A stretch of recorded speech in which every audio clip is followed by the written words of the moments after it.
What's up, people? How you doing? It's not nice out. It's literally raining outside. But I want to talk to you either way. Because this is life. This is real life, and sometimes in real life, things don't pan out the way you plan them to, right? So we're going to work around this. Today, I want to talk about your 9-to-5 job. If you're salaried, this applies to you even more. The first question I want to ask you is, how long do you spend at your 9-to-5 job? Simple question, right?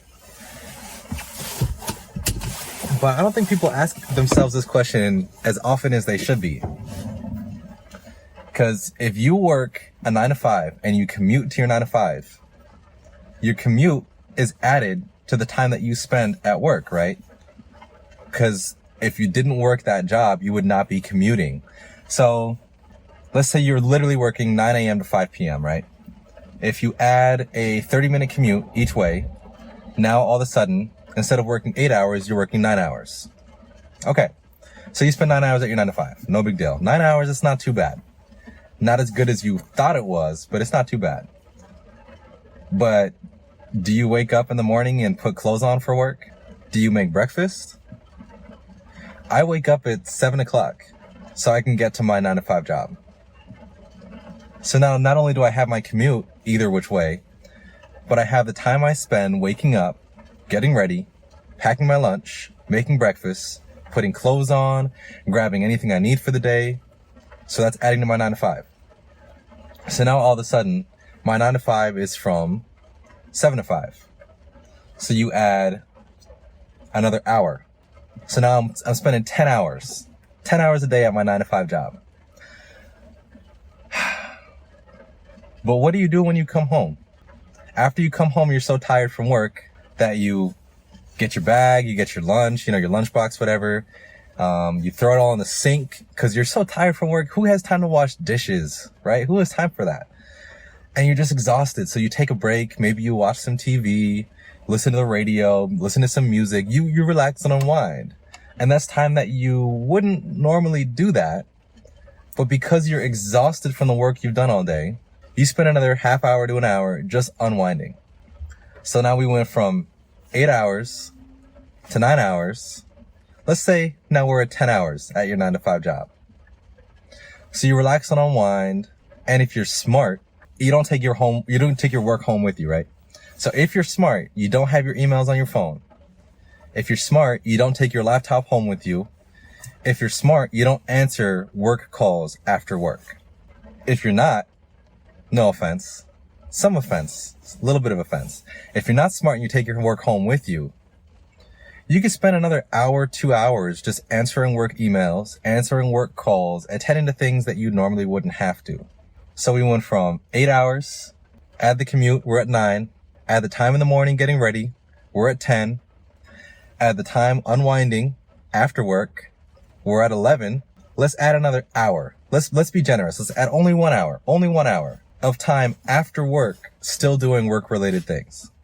So we're at 12 hours. You work 12 hours a day at your 9-to-5 job, right? But there's more than that. Because what happens too is, if you come home after work and you still think about work, even though you've unwinded for an hour, you're still thinking about the next day, or you're thinking about what needs to get done at work, or you're thinking about a big project. You can mentally still be at work. So you've already spent 12 hours of your day working, and you just let it sit rent-free in your head for another half hour to an hour. So let's say you spend 13 hours of your day at your 9-to-5 job. Are you getting paid for that? I hope so. 13 hours, get some overtime pay or something, because, that's a lot of work. Imagine working 13-hour days every day, and you wonder why you're tired. You wonder why you're burnt out. You wonder. But that's what it is. And again, if you're salaried, the whole 9-to-5 thing, if you gotta stay late, you gotta stay late. If you gotta come in early, you gotta come in early. If you gotta work on a Saturday, Sunday, you gotta work on a Saturday, Sunday, because you're salaried. So don't get it twisted. If you're getting a small pay bump and getting put on salaried, you're probably losing money. Because if you think about it, if you were working for, let's just, for nice round numbers, if you're working $10 an hour and you're normally working like an 8-hour workday, you're getting paid $80 a day. Now, if you get put on salaried and you get bumped up to $12 an hour, that same 8-hour workday, now you're making $96, right? But if you have to come in early to open the shop and that takes up an hour of your time, I can't do the math in my head. But whatever 96 divided by 9 is, because you're working 9 hours, right? So that's like 10. That's like 10.7. So now you come in 1 hour early in one day, and instead of making your $12 an hour, you're really only making $10.70. Not only that, but you're barely making more money than you were before, and you have all this added responsibility. So did you really get a raise? I want you to think about this. I really want you to think about this. How much time do you really spend at your 9-to-5 job? Not only that, but what are you missing out on because of your 9-to-5 job? Do you have kids? Do you have to miss their games, their practices? Do you have to miss, their events if they have concerts, if they play music? Do you have to miss out on those things because of your 9-to-5 job? I'm not telling you to quit. I'm asking you to think about it. Some of the highest paid professionals in the world, doctors, lawyers, I don't know, there's more, engineers, things like that. Yes, they're getting paid a lot more than you, unless you're one of those, right? In which case, hey, congratulations, you're making the big bucks.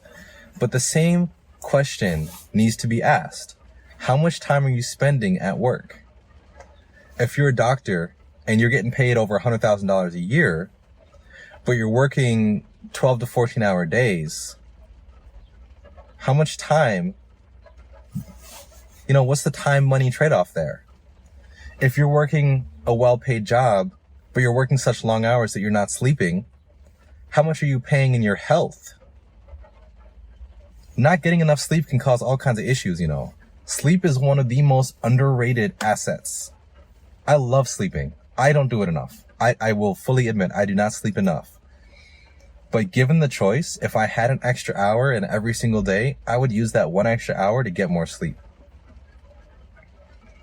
Are the medical bills that you need to pay because you have, some kind of heart problem that's caused by stress that's caused by work that prevents you from getting the sleep that would help you get rid of that stress?